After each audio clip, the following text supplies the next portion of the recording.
Everyone,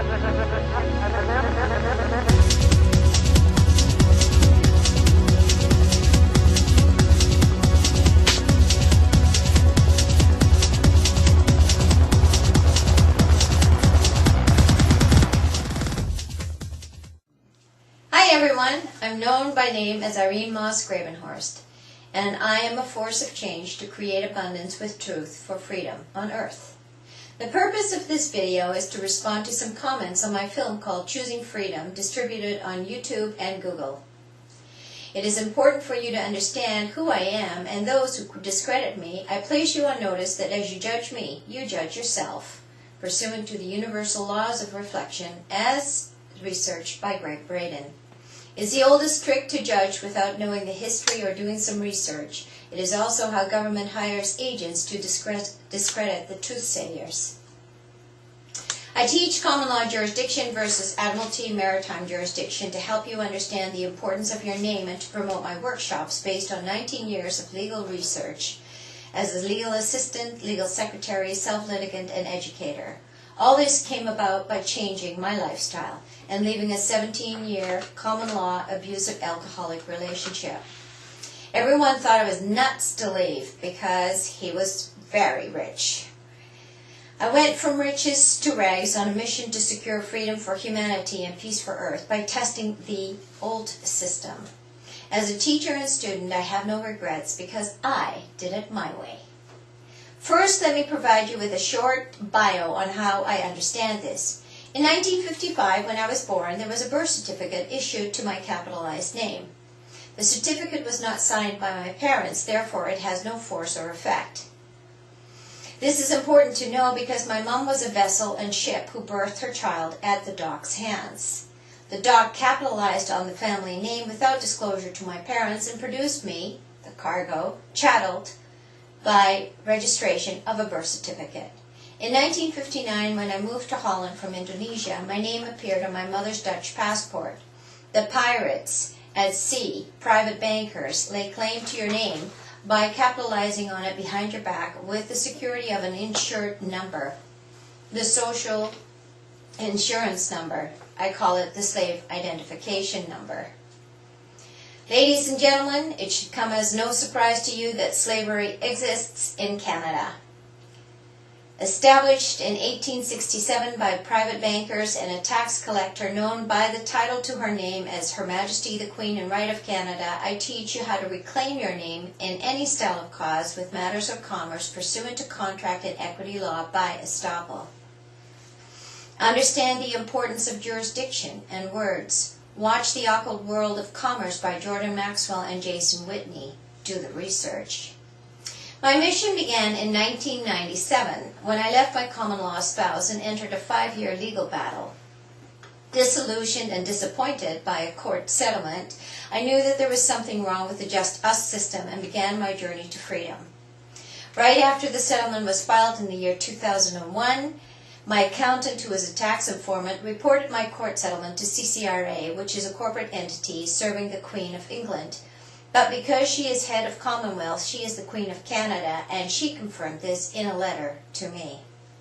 The court order was entered in Admiralty Maritime Jurisdiction, and CCRA quickly issued the motor vehicle tax assessments for the years 1996 and 1997.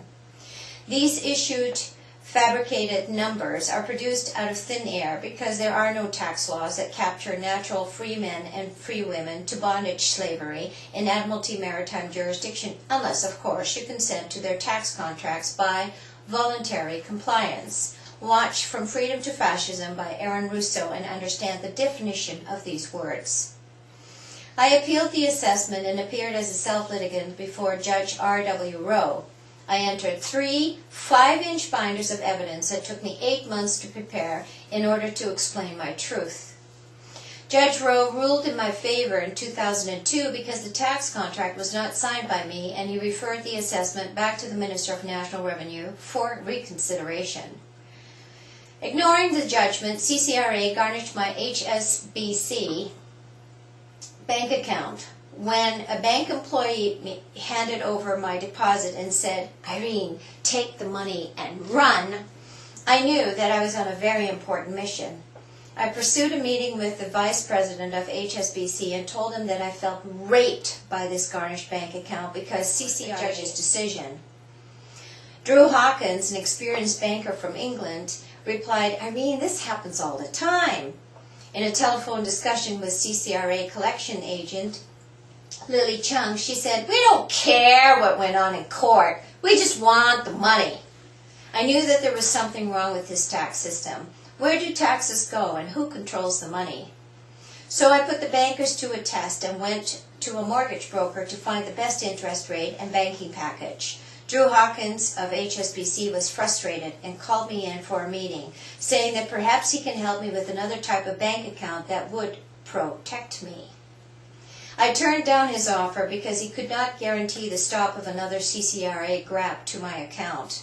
I also discovered that HSBC works with the IRS and mailed a letter to the president of HSBC for Canada and sent a copy of my claims to New York, questioning why the IRS has a right to obtain interest information on Canadian bank accounts. The mortgage broker was surprised when I told him that I would not provide the social insurance number. I explained that CCRA was a third party and had no business getting involved with this business transaction. He insisted that the SIN was required because he needed to do a credit check. I asked him to compromise and provided him with letters of references from bank managers and a copy of my stated title certificate. He accepted this and began to work on getting me a good mortgage. A few days later, he phoned to inform me that the North Shore Credit Union placed an offer to finance the mortgage of my home. When I met with the North Shore Credit Union mortgage representative, I was surprised to see the SIN number on all the bank documents. I informed her that I could not sign these documents as I never provided the SIN because CCRA is third party and I will not permit third party interference to a bilateral contract, as that would mean I've committed fraud and I will not commit fraud. She agreed and we crossed out all the references to third party referrals and taxes. I got copies of everything because she said that the originals had to go to the head office for approval. This procedure is a trick because by signing these bank documents, you just became their named debtor instead of creditor, and I am informed by hearsay that the bankers will multiply the value of this contract up to 400% on the international money market. I stopped paying my municipal property taxes and began to research the laws of taxes and banking. I watched the Money Masters many times and decided to ask questions about the allodial.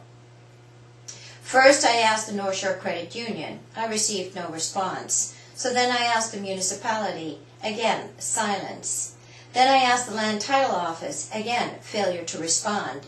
I provided the bank, municipality, and Land Title Office with a notice of my known name as copyright trademark with all rights reserved protection.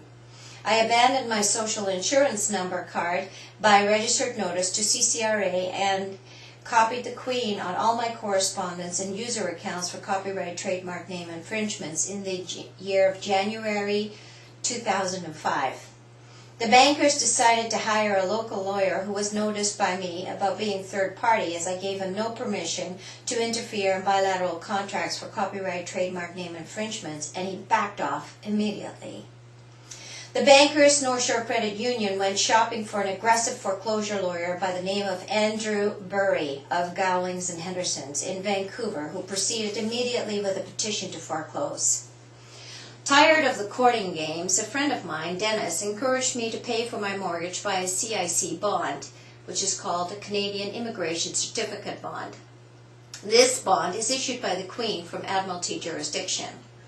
Dennis was confident that I would succeed with this because he paid a CCRA tax for $250,000, which was based on Mary Elizabeth Croft's work. I mailed my CIC payments by registered notice. One, about $500,000 CIC mortgage payment, and my municipal property taxes, which I believe were about $15,000. A CCRA bill for approximately $58,000 and then a Citibank credit card. So all these bills were paid by a CIC bond.